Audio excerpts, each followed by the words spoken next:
Welcome to the Fast Five by Fear and Greed. I'm Michael Thompson and good morning, Sean Aylmer. Morning, Michael. Today, in just 5 minutes, we're going to get an idea of what 2022 will look like, some of the trends that affect how we live and how we earn money. But Sean, if COVID has taught us anything, it's that it's very hard to make predictions. So true, but a lot of these trends have already started, and this year we'll see a continuation of many of them. Demographer Mark McCrindle is the principal of McCrindle and an advisor to boards and committees across Australia. Mark, let's start with where we live. There's been a trend away from cities towards regional areas and lifestyle locations. Do you think that will continue this year? It will, Sean, and that's because the trends driving the move to the regions are here to stay. Trends like chasing affordability. Houses in our capitals are far higher than they are in the regions. And even though we've seen prices in regional Australia go up, there's still a lot less than the capitals. And also people are chasing livability, lifestyle, and that's what the regions offer. And particularly now in a work from home environment, people can buy a lower priced place in a lifestyle area in the regions and keep their capital city job. Okay, so what's it mean for house prices in the city, but then also in the regions? We've seen the house prices go up all over the place, particularly in those regions because prices are driven by demand. But they have eased off, particularly in the units of our CBDs of our capital cities. And while we're seeing and will see growth over the long term, I think the rebalancing of our population will lead to different price variations. But yes, certainly there's good growth expected in the regionals for the medium term. And I think those units in the CBD will come on, particularly as our borders open, because that's where the overseas migration ends up in our capital city CBDs. Okay, so our cities and regions potentially in 10 years will look really quite different to a couple of years ago. They will. Our whole cities are really being reinvented. We're not in the CBDs as much for work. And I think in the long term, that's a trend that'll stay. We'll come back, but not as much. But we'll see more residences in the CBD. We'll see CBDs become destinations for retail and events and hospitality and cultural precincts. So they'll actually be more vibrant into the future, even if they're not just central business districts. Okay, so what about the office? Is it dead? It's probably not dead, but has it peaked? Maybe that's a better question.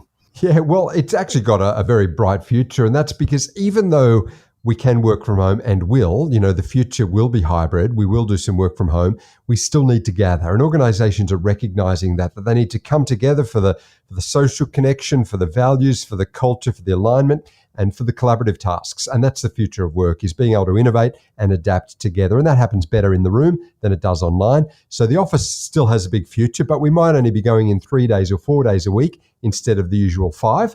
And so to that extent, we've moved to this hybrid working arrangement. I'm just interested in the whole concept of the Great Resignation, which came out of the US. We talk about it in Australia, though. The Reserve Bank will say, well, no, because of JobKeeper, we were sort of more tied to our workplaces than other economies. Do you think there is a Great Resignation in Australia, firstly, and whether there is or isn't, what's that mean for our relationship with work? Yeah, I think we will see increasing churn across roles because we've got the demand for work greater than the supply. We've got an aging workforce, more retirees. We haven't had the migration that we normally had over the last few years. And most migration into Australia is from a skilled visa or student visa perspective. And so they haven't been able to take on those roles. So we've been plugging gaps locally and there just hasn't been the supply. And that means that it's employees' market. People are spoiled for choice. There are more jobs than people. And that's why if people are not satisfied with their role, or maybe they've reinvented themselves during the lockdowns, maybe they've done some further study, maybe they just have lost that social connection with colleagues after so long out of the office that they're ready for something else. And that's why we will probably over the next couple of months start to see an increase in resignations and people moving to what is the ideal role for them. And maybe they've moved location, so they're looking for an ideal job that actually suits where they now live as well. So employers and businesses, they'll have to work hard to retain staff, but even rethink how they provide benefits and allow people to work. That's exactly right. We need to think not just about making sure there are no push factors that cause people to leave our employment, toxic culture or bad leadership or just some blow up in the organization, but actually consistent pull factors to keep people engaged. Just because they're working there now doesn't mean they'll stay there. And so it's about the right culture, leadership, engagement, looking after our teams. And that is a fantastic thing because it provides a bit more balance of power to the employees. It keeps the employers honest to make sure they're really growing their teams and adding value to them. And that creates a more engaged and satisfied workforce, which leads to better productivity and better outcomes. Mark, thank you for talking to Fast Five by Fear and Greed.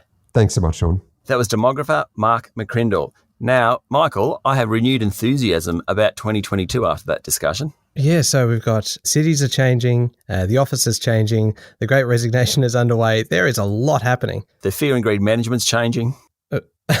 Sorry, I wasn't aware of that one. All right, thank you. Thank you very much, Sean. Thank you, Michael. That's it for today. Make sure you've hit follow on the podcast. I'm Michael Thompson, and that was the Fast Five by Fear and Greed.